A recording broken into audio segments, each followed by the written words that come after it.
Hello and welcome to Eve for Education.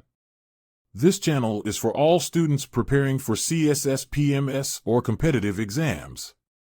The channel benefits the history, politics, and social sciences students equally. So if you still need to subscribe to our channel, subscribe now and press the bell icon. Subscribe, click the bell icon for recent updates on the channel, and don't forget to share with your friends so they can also benefit from it. Thank you. Let's start our today's lecture now. ने ऐसे की आखिरी class के साथ निम्को खानी किसी animal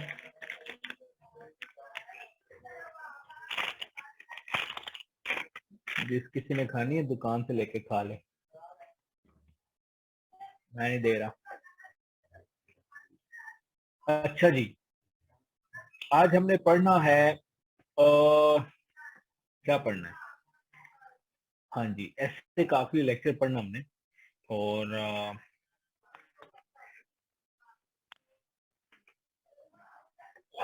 वो है कंक्लूजन लिखने पे।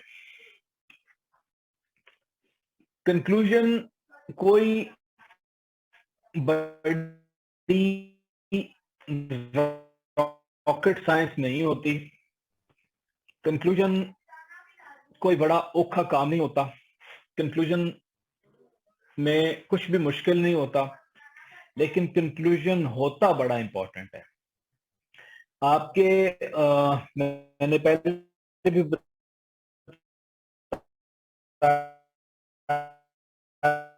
था कि आप डिसाइड कर दें, बल्कि को मेरे जैसा शरीफ आदमी हुआ तो वो सिर्फ आउटलाइन देख के डिसाइड कर लेगा कि 40 नंबर आपके बनते हैं कि नहीं बनते। फिर को थोड़ा सा डाढ़ा आदमी हुआ तो उसने इंट्रोडक्शन भी पढ़ना है, उससे भी थोड़ा सा डाढ़ा हुआ तो उसने फिर कंक्लूडिंग पैराग्राफ भी पढ़ना है। और बड़े के आर्गुमेंट्स बड़े खूब उसको अट्रैक्ट कर रही है, उसको पसंद आई है, तो वो फिर बॉडी ऑफ द एसे से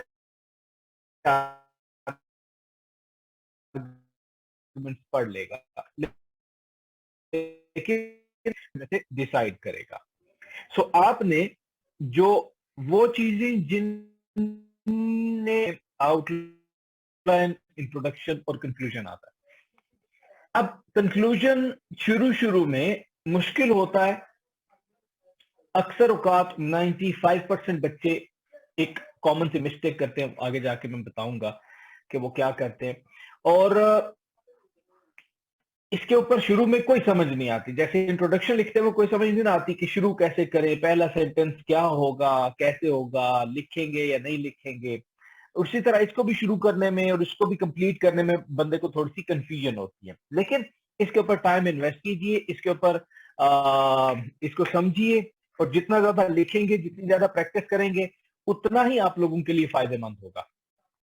अब आपने इसको फॉर्मली लेकर चलते हैं।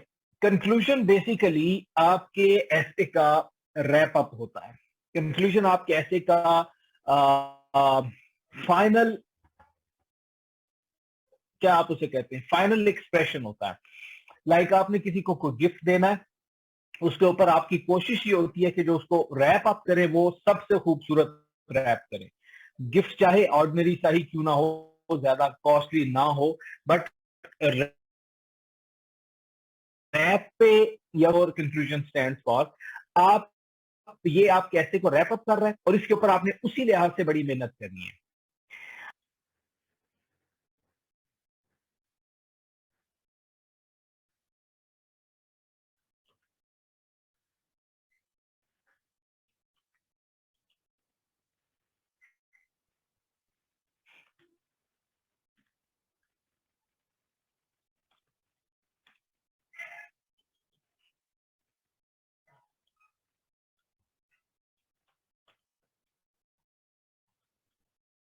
चलिए, ये मैंने तीसरी स्टेटमेंट बना दी। Education stands for nurturing the human mind for practical, humane and moral life. Neither does it restrict its domain to a specific profession, nor does it aim at producing experts of certain fields. Rather, it makes a man excel and help humanity in its evolution. ये education का हमने aim चार पांच चीजें बता दी। Practical life, humane life, moral life, main चीजें हमने उसको रिस्ट्रिक्ट नहीं करना, और ह्यूमैनिटी की बेहतरी के लिए जो एजुकेशन इस्तेमाल होगी वही असल में उसका एम होगा। ये हमारा हो गया थीसिस स्टेटमेंट। इसी के गिर्द हमारा पूरा ऐसे हमने सर्कुलेट करना है। अब आते हैं, ये हमने थीसिस स्टेटमेंट लिखा था इंट्रोडक्टरी पैराग्राफ के एंड पे। अब आते हैं कंक्लूडिंग पैराग्राफ का, जो मैं अभी बता रहा हूं कि आपका कंक्लूडिंग पैराग्राफ थीसिस स्टेटमेंट की फ्रेश रीफ्रेजिंग से स्टार्ट होगा। तो वो कैसे लिखी जाएगी वो मैं यहां पे अब लिखता हूं।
ले जी, वही बात मैंने दूसरे अल्फाज में कह दी। A literate mind is the one which has higher moral standards, is a helping hand and sees life the way it is. Good education equates ever evolving social values, practical thoughts, and a nurtured being which is always ready to lend hand to take mankind towards mirage of evolution. वही बात जिससे हमने अपना argument शुरू किया था, paper checker को बताया था कि ये हमारे जो है ना वो कॉन्टेक्स्ट होगा जिसके अंदर हम बात करेंगे। उसी बात को अब हम सारी बातें प्रूव करके अब आ रहे हैं कि भाई ये बात मैंने शुरू में की थी, ये मैंने कहा था कि ये एजुकेशन का एम होता है। इन बातों को मैंने इस तरह प्रूव कर दिया। आगे अगले पॉइंट में मैं आपको बताता हूं, इन बातों को मैंने इस तरह प्रूव कर दिया है, और ये मेरा कंक्लूडिंग पैराग्राफ है। आपका पहला sentence most of the times आपकी थीसिस स्टेटमेंट की फ्रेश रीफ्रेजिंग से स्टार्ट होगा, रीडर को ये याद दिलाने के लिए कि ये एम हम लेकर चले थे, जो कि हमने प्रूव किया है, और यहां पे अब हम इसको खत्म कर रहे हैं। ये पहला स्टेप है। इसकी समझ आ गई?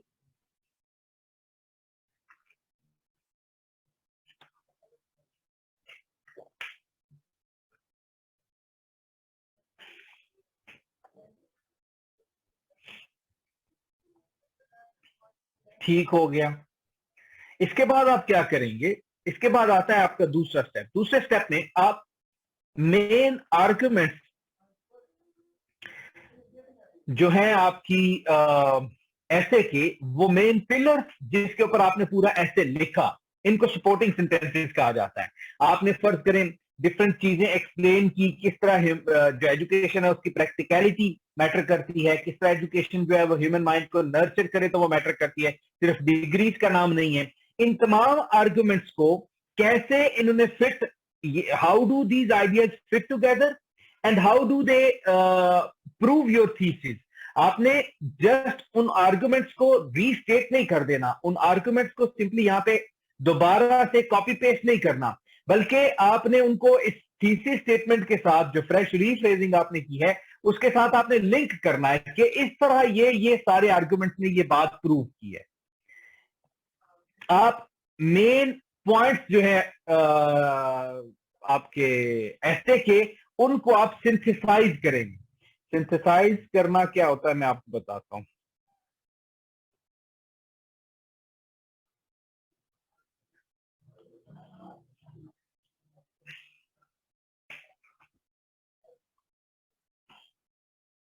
You're not supposed to simply repeat the very same arguments. आपने सिर्फ और सिर्फ ये कहना है। फॉर एग्जाम्पल उसी सेंटेंस की मैं कंटिन्यूटी में अगर जाऊं तो मैं ये कहता हूं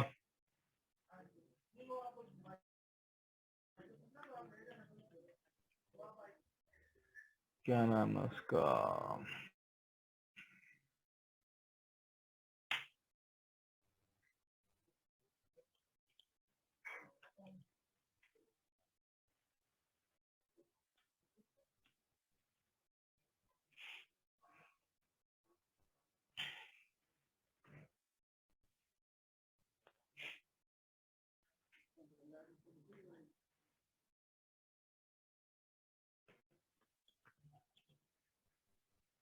इसका क्या नाम है, जिसकी स्पेस एक्स कंपनी है, टेस्ला जिसकी कंपनी है, एलन मस्क। एलन। ठीक हो गया।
आपने पूरे ऐसे के दौरान डिफरेंट एराज को डिस्कस किया। अब मैं जर्नली अभी मैंने ब्रेनस्टॉर्मिंग तो नहीं की अभी, जर्नली मैं ये सोच रहा हूं कि अगर मैं इस टॉपिक को करूंगा तो उसमें मैं फिलोसफर्स का तज़किरा करूंगा जिन्होंने एजुकेशन के उसके पर्पसेस को उसकी प्रैक्टिकलिटी के ऊपर काम किया। मैं उन लोगों का तज़किरा करूंगा जिन लोगों ने इजादात की, इब्न अल हैजम हो सकता है, वो एलन मस्क हो सकता है, उन लोगों का तज़किरा करूंगा। तो अब यहां पे आके मैं क्या करूंगा, मैं उनकी तमाम जो सर्विसेज है उनको डिस्कस नहीं करूंगा, वो मैंने बॉडी ऑफ द एसे में कर दी। यहां पे सिर्फ उन आर्गुमेंट्स को सिंथेसाइज करूंगा। मतलब इस तरह मैं कर सकता हूं, from Aristotle to Machiavelli and from Ibn al Haytham to Elon Musk. ये वो लोग हैं जिन्होंने डिफरेंट फिलोसफर्स, पहले दो फिलोसफर्स हैं, दूसरे दो जो है वो इन्वेंटर आप उन्हें कह लें, इन्वेस्टर कह लें, कुछ भी उनको कह लें। इन्होंने human beings have proven the fact that the real aim of education must be betterment of humanity, practicality of the learnings and upbringing of the next generation on better moral values. ठीक है।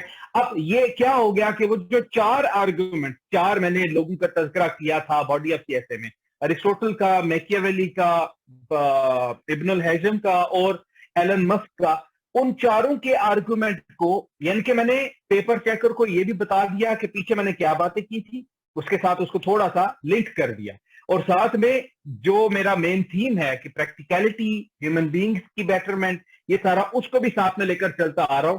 और ये इस तरह, ये तो मैंने एक आर्गुमेंट दिया, एक सेंटेंस लिखा, इसी तरह आप 2-3 सेंटेंसेस लिखेंगे जो बॉडी ऑफ द एसे के मेन पिलर्स के साथ रिलेटेड होंगे। इस पॉइंट की समझ आ गई?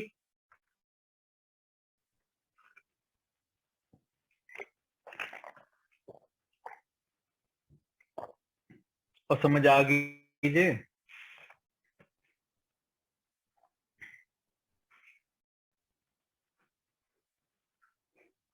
ये जो रिपीट करने वाली कौम है ना, मेरा दिल करता है मुंडी मरोड़ दो इनकी। सिंपल कहने का मतलब ये है कि आपका कंक्लूडिंग पैराग्राफ आपकी fresh rephrasing of thesis statement से स्टार्ट होगा, और उसके बाद आपने आर्गुमेंट्स जो आपने बॉडी ऑफ द एसे में मेन आर्गुमेंट सारे दिए हुए हैं, उन आर्गुमेंट्स का निचोड़ यहां पे प्रेजेंट करना है। आर्गुमेंट्स को सिंपली रिपीट नहीं करना, जस्ट ये बताना है how do those arguments prove your thesis, और इसको बोलते हैं उसका निचोड़ निकालना, ये सिंथेसाइज उसको करना।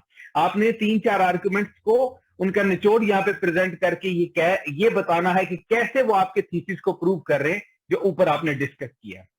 ये सिंपल सेकंड आपका स्टेप ये है।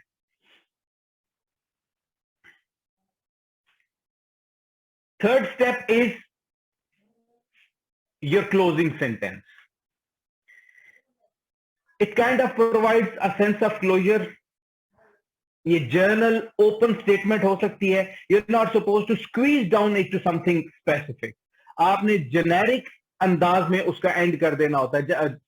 जो होता है ना आपका इंट्रोडक्टरी पैराग्राफ, उसमें जो इंट्रोडक्टरी पैराग्राफ का एंड होता है वो स्क्वीज ऐसे होता है। ये इंट्रोडक्टरी पैराग्राफ का एंड है, ठीक है। ऊपर से जेनेरिक स्टार्ट होता है और एंड पे आके नीचे वो बिल्कुल फनल शेप में एक स्पेसिफिक आर्गुमेंट पे आ जाता है।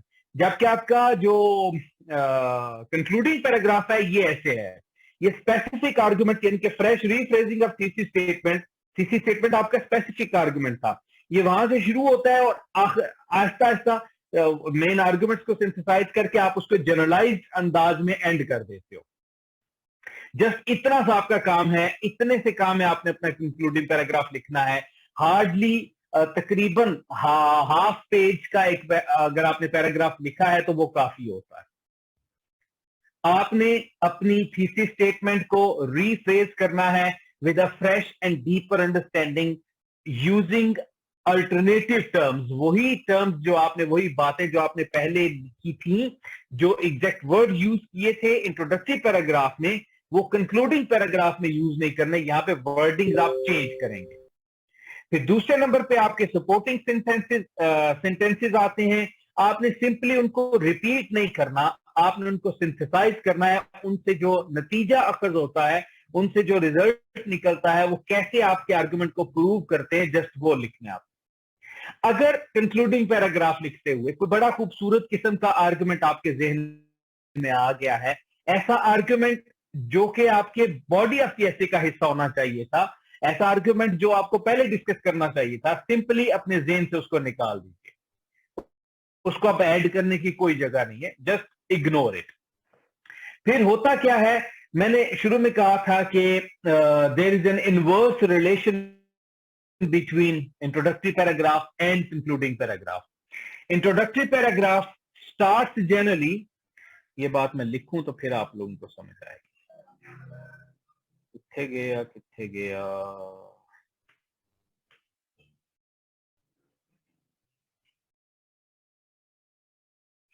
अच्छा जी, ये है आपका इंट्रोडक्टरी पैराग्राफ,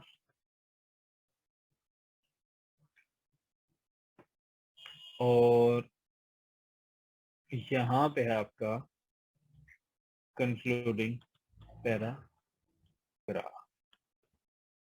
अब इंट्रोडक्टरी पैराग्राफ जनरली स्टार्ट होता है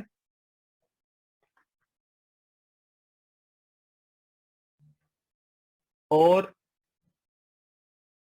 स्पेसिफिक एंड इसका होता है, यानी कि आपका थीसिस स्टेटमेंट इस पे इसका एंड होता है। जेनेरिक अंदाज से आप टॉपिक को इंट्रोड्यूस करवाते हो, जबकि कंक्लूडिंग पैराग्राफ में क्या होता है,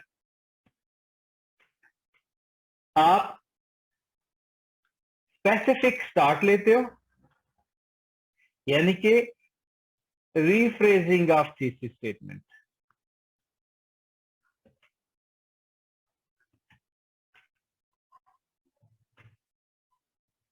और इसका एंड जो है वो जनरल हो जाता है,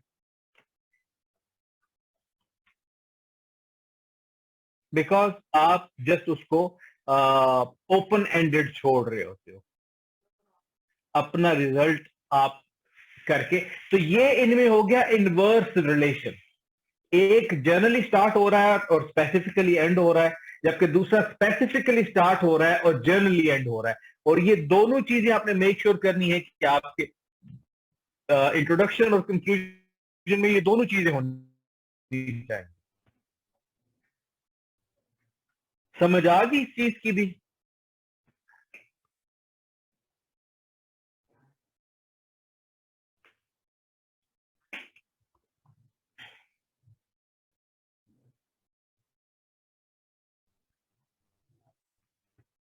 ठीक हो गया। अदीबा को समझ आ गई, समझो पूरी कायनात को समझ आ गई। अच्छा, अब आते हैं कुछ डोंट्स ऑफ कंक्लूजन की तरफ। कंक्लूजन में कौन सी चीजें नहीं होनी चाहिए? द वेरी फर्स्ट डोंट, जो कि 90% ऑफ स्टूडेंट